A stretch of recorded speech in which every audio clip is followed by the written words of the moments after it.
Денес се презентира извештајот за проценка на корупцијата во Македонија, кој што е подготвен врз основа на методологија развиена од Центарот за изучување на демократијата од Бугарија, така наречен систем за следење на корупцијата, кој што се спроведува во Бугарија повеќе од 15 години и кој што е на светски рамки, односно од страна на Обединетите нации, проценет како најдобар начин за следење на корупцијата во одредена земја по однос на виктимизација, значи не само перцепција, туку и виктимизација. Тоа е клучното ново извештај што го прави поразличен од другите извештаи, бидејќи мериме која е реалната корупција, а не само перцепциите на граѓаните. И од податоците кои што ги добивме всушност и се гледа таа разлика, бидејќи индексите кои што се однесуваат на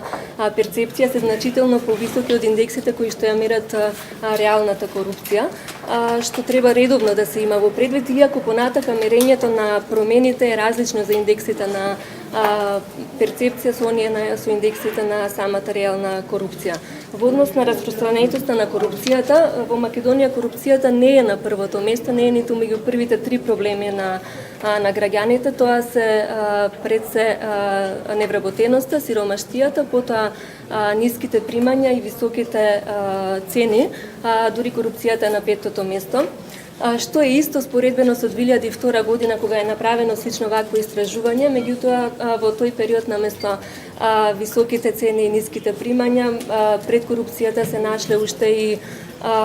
политичката нестабилност и меѓуетничките односи, со оглед на тоа дека тоа истражување направено во 2002 веднаш после конфликтот од 2001 година. Меѓутоа ова не значи дека нема корупција во Македонија, напротив, граѓаните препознаваат корупција и тоа препознаваат различни облици на корупцијата, а не само подкупот како основен облик на